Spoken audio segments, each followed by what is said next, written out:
Damn it, Sigma. You done messed up. You've exposed the true name of the Lancer servant. It is, in fact, Charlie Chaplin. That was the most dorky, choice there. Can we think of, something a little bit more believable? Charlie Chaplin. Yes, that's the true identity of them. I'm surprised that Faldius didn't immediately call it out. Okay, yeah, sure. Anyways, so what's the actual name?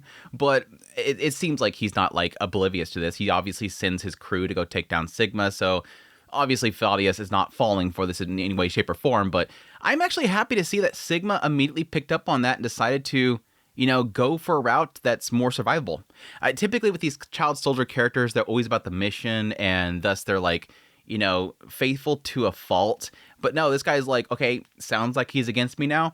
Time to, bunk up with these folks. This Richard guy seems pretty cool. We can use each other, mutual exchange here. We'll survive. I like the fact this guy isn't just brain dead into one route. But of course, he did meet Ayaka. Maybe that's what fixed him. He suddenly cares about something besides eating and sleeping. He's suddenly Ayaka, this chick's pretty hot. This Saberface over here, she's pretty cute. I'm gonna go ahead and get with this crew over here instead of this boring Faldius guy over here. And the crazy psycho Francesca. She's cute, but she's kind of crazy, and she doesn't hang out as much. She just wants to fight. She doesn't want to hang out with me at all. But anyways, pretty solid episode. Episode 7 of Fate Strange Fake. I think the reason why I love this episode the most is because, yes, Ren face. We have a Ren. She looks like a Ren face. I don't think it's her Seiyu, but it looks like a Ren face. I'm guessing based on the personality and her looking similar to Ren Tasaka that she's probably going to be Ishtar. And that's, yes, partly due with the fact of the arrows and sitting, the way that she sat on, I think it was an arrow or staff or whatever. I was getting Ishtar vibes. Again, we haven't got a tsundere moment with her yet, so I don't think I can quite 100%, settle on that, but she's a goddess, and that kind of fits with that whole thing there, and so I'm going to go with that route. I'm going to go that route until it decides something else, but for now I'm going to think Ishtar. But anyways, other than that, we had the appearance of Berserker.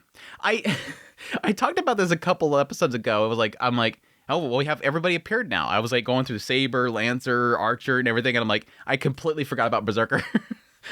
So in this episode, I'm oh yeah, that's right, there's a Berserker too. I forgot about the Berserker. So I think, unless I'm going to mess up again, I think that's the appearance of all of them. I think the biggest question mark I have right now is, why did we have the appearance of Filia? Why do we have the appearance of this goddess during this entire thing? I guess it goes to the whole thing where we have the appearance of a dead apostle with a vampire character. We have Francesca, who basically summoned herself and seems like she's undying. There's going to be oddities in this world. It's just kind of I'm now kind of questioning, where did this chick come from? And it looks like it is the same homunculus, or at least that vessel that this goddess is now inside of. That vessel was the one that was involved with Ayaka. So it seems like all that stuff is tied together as well. To what extent is going to be the massive question mark here, but some crazy stuff is happening. I think with the appearance of Filia, I'm starting to finally get to that point where I'm I got a lot of things that my brain has to keep track of, and it's starting to get difficult. I'm going to have to start making extensive notes to put on the side as I go through the series because it's getting that complicated. But that all said, that's a long introduction to get into my thoughts on the episode, so let's just dive right into it. I'm going to start things off with Filia and Howry's perspective first and foremost. And yes, we open up with Howry, and she looks like she was set as being a self-sacrifice to summon. And we find out later on that was from Francesca. Francesca sent her to go ahead and do this summoning. I like how Francesca later on says oh, I just wanted to fill in a slot. She chose Howry because she was just trying to fill a slot. We need 10 people for this game. Hey, you. Hey, yeah, just put down the mop over there. That's fine right there. Just come over here and stand over here. We just need one more person right here. That's Howry. It does seem like Howry has quite a dark past based on a couple little snippets throughout the entire episode. We get this brief shot of her family being dead and she's crying over their bodies. The fact that she's really seemingly hates the mages.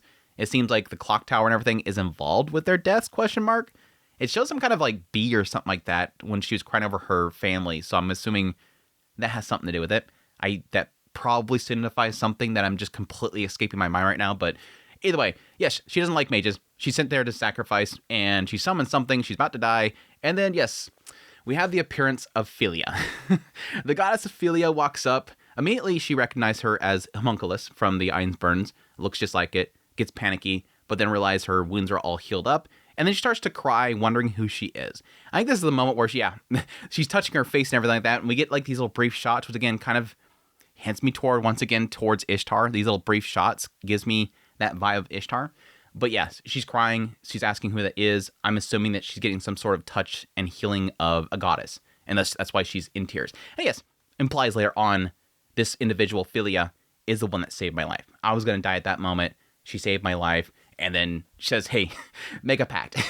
Make a pact with this crazy mecha thing. Which, can we address that right now? It's like later on, everybody's like questioning, like Falius is questioning and Francesca's going nuts over this whole thing. And everybody's like, what the hell did you summon? What is this thing? It's like some weird mecha thing. Kind of makes me believe going in the same realm as something like Unlimited Blade works, where it's not necessarily summoning from the past, it's summoning something from the future. So we have some weird mecha, monstrosity thing that we've somehow managed to pull from the future instead. Now, it could be specifically, yes, some sort of ancient technology or magecraft technology stuff. I'm trying to think of a name to give that whole thing.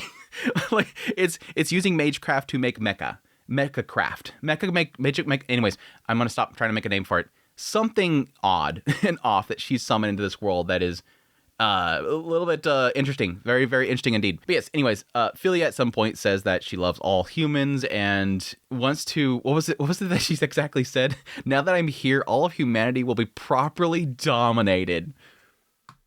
I don't remember if that's a Ishtar thing, so that might actually put a little damper on it. I think she's very much, above humans kind of thing. Obviously, goddess, whatever. Just step on me memes and all that kind of stuff. Anyways, says he wants to dominate everybody. And the entire fandom says, yes, my queen.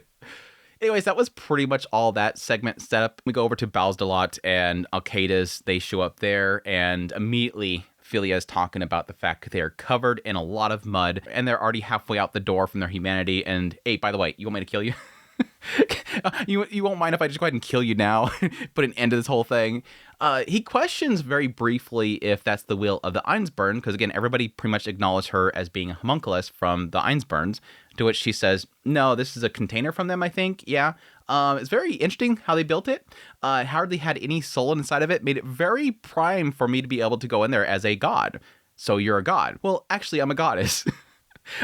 We all knew the moment that she was going to mention anything to that effect, it was going to send off Alcaides. Alcaides wants his revenge on the gods, and so he just goes absolutely crazy. During the fight, Balsdalot does confront Howry and questions what this thing is, and all she really responds is that it's just this individual that has saved them. We came here on their suggestion, and she saved me. That's all she's really kind of given on this. But it does seem like at some point, the Berserker does shield or protect or help Filia during the fight. And Filia states specifically, hey, you got to get some orders, otherwise it's going to kill everything. Now, here's the interesting part in this relationship between Howry and Filia. Howry says the enemy is the workshop. Destroy it all. And it starts going crazy on all that stuff. And yes, everybody, again, at this point is going, what the hell is this thing? What the hell did Howry summon? WTF?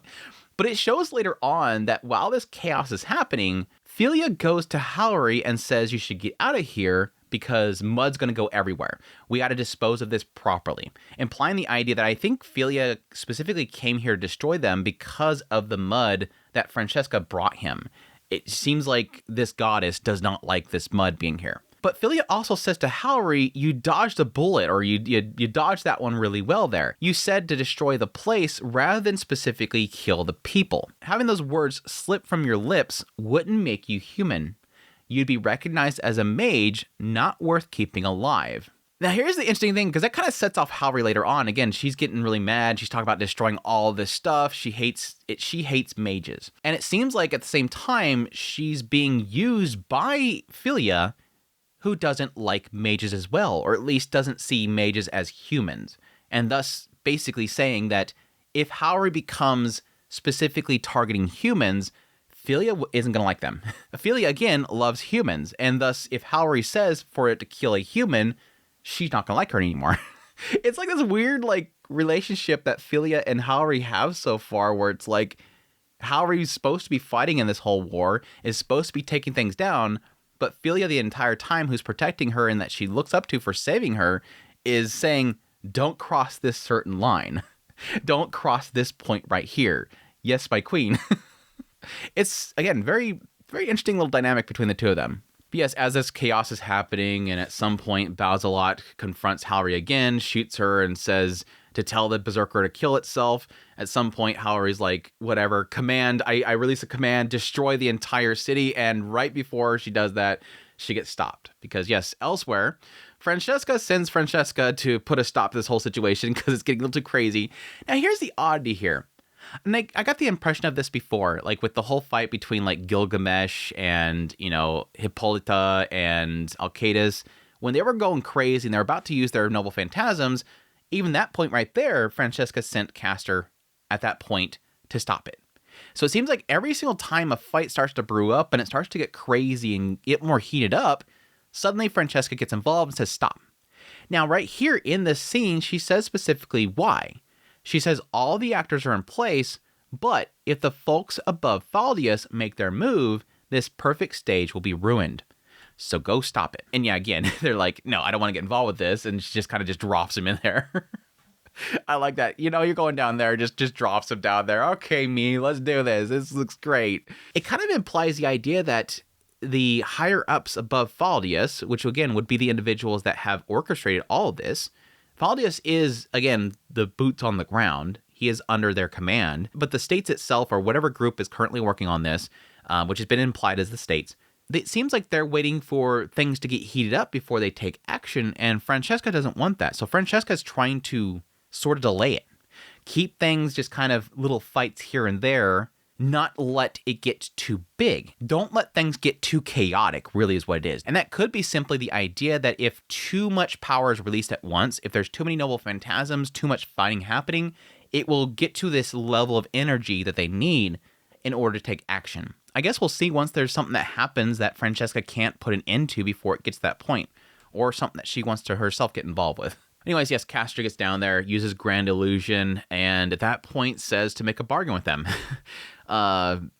What kind of bargain that is? Question mark. I would assume it's the idea of Francesca just really wanting to utilize them and, keep them at bay, again, not get too crazy. It seems to imply in the conversation with Faldius that Francesca has made them come to some sort of truce, so that's kind of interesting. I can see Bowsalot kind of going along with it because it seems like he's pretty well heavily tied in with the state. Yes, Howry was sent there by Francesca, which would also make her part of the state as well, their state plan. But it doesn't really feel like she's on board with them anymore because she was sacrificed. All signs seem to point to Howry allowing herself to be used by the state or Francesca in order to meet a goal, which is to kill the mages. And that's why, towards the end there, she's just like, all right, Berserker, just kill everything. She just wants to see them die. She wants to get her revenge. That's pretty much everything around Howry and Filia and Bowsalot. Again, very interesting little introduction. Really liking Filia's character already, again, for obvious reasons. I love her design there. Her design's fantastic, but looking forward to seeing more of them. And again, whatever reveal they have around who she actually is. The other side of the story was, of course, Sigma, Richard, Assassin, and Ayaka, the united front over there. And the fact that, yes, initially we see that Sigma gets a call from Faldius. He wants to know what he's kind of found already. He kind of pretty much divulges everything. Yeah, I ran into Assassin and Saber over here. We're kind of just chilling over here. Faldius says, okay, yeah, get some information from them, and at the same time, make a deal with them to make a united front against the King of Heroes. And yeah, as, the Watcher or the Shadow kind of mentions, yeah, probably not a good thing here because it seems like they've kind of made a deal with that Lancer guy, and that Lancer guy is in cahoots with, the King of Heroes, so that's probably not a good thing there. But yes, also ask them to, ID the heroic spirit, Charlie Chaplin. I like how the Shadow kind of, talks to him later on, like, wow, I didn't know you were much for comedy. He's like, I have an appreciation for it. I've watched a lot of comedies. I have an appreciation for it. I haven't laughed, at the pit of my stomach before, but, big shock there. But he has an appreciation for Charlie Chaplin, which is kind of a random, again, left field thing. But anyways, yes, that's when they walk into there to talk to Ayaka and Richard. A few interesting things that happen here. Yes, initially, they're talking about making an agreement here, and Sigma's very kind of distant with them. He's being honest, which is nice. I mean, even Assassin comes in there, puts him at, knife point or fingernail point. Sigma's very honest, saying that, yes, I can't divulge too much information because that'll be problematic for me. If I do that, they're not going to like me anymore. very honest, very clear. Wants to make a partnership with them, but obviously acknowledging and being clear with them that I can't tell you everything. I can't gain your trust in any way, but I'm willing to do that. And yes, Saber, liking his honesty, goes along with it. To Too Pure Richard, which I'm assuming eventually we'll probably get the other side of Richard. They've already kind of implied at some point we're going to get a different side of Richard, his kingly side, the man of the battlefield, basically. But as Assassin's conflicted by this, like, wait, you're going to actually trust this guy? You're going to actually trust this guy? He's actually working with somebody else. He's got a mastermind over here. Who's your mastermind? While she's flustered about that, Ayaka agrees with Saber, saying that, yes, I'm going to try to trust Saber's actions going forward, so I'm going to go along with it too. But additionally says this, I'm going to try to trust you as well, to Assassin. And hey, Saber, can you connect that path with this person too? And Assassin says, my gratitude. I'm assuming the path that she's talking about is similar to what she has with Saber. Like right now, again, Ayaka is not a master. Somebody else is the master, and Richard was summoned through them. And thus, Ayaka is needed as a proxy to feel him. And again, if something happens to her, he's gone. I'm assuming that Ayaka is talking about that path, that connection, and thus Assassin will start getting energy from Ayaka instead of Jester. Which I'm kind of curious about that. That would make the most sense for me because, again, Assassin doesn't like the fact that she's getting energy from Jester. She hates it. She does not like her master. She doesn't want to get his energy. Even though it's a lot of energy, even though that makes her extremely powerful and able to use Noble Phantasm like crazy, she doesn't want his energy. And so I can see, again, her wanting to be able to draw from Ayaka instead and would have that gratitude towards her. I'm guessing that's what they're talking about there, which at that point, it's kind of surprising they can actually pull that off. And technically, now that I think about it, it makes sense why, that would work because my assumption was that the homunculus that is now currently a goddess was the master, the original master of Saber. Now, technically, Filia did say that she's neither master or servant. So that might, squash that idea there. It might be somebody else that is the master of Saber, but we'll have to wait and see. Anyways, that's when we find out that Faldius has sent off Thorn, which I'm guessing, again, Thorn is probably some sort of hit group that is very, very powerful because they're going to go over there to take down some guy that now has a servant, a very powerful servant. So, but yes, the Shadow picks up on this and immediately Sigma decides to divulge everything to Saber and crew. Again, I like this kind of self-preservation. He's realizing very quickly his team is now cutting him loose. His, client is now cutting him loose and he has to find a new group. So it kind of turns into a little bit of exchange here in the idea that Sigma is giving them all the information they want, and in return, essentially he wants protection. He wants a crew that he can now run with that will, mutually benefit each other. Unfortunately, Sigma didn't really reveal anything that we don't already know, but that's pretty much the episode. We did also see that, Jester confronted Tsubaki. Didn't really do much there other than confront her, but yeah, that's pretty much the episode. Really solid episode. Looking forward to more as always, but I hope you guys enjoyed this video as always. My yap fest. If you did, hit the like button down below. As usual, if you're a source material reader, I don't need to answer to all my speculation. It's just to have fun here and give some crazy predictions and my thoughts on what's going to actually happen. And it makes a lot of people that do read the source material, some people get really upset, but a lot of people have a lot of fun with it. So let's just enjoy it together. But until next time, I'll take care.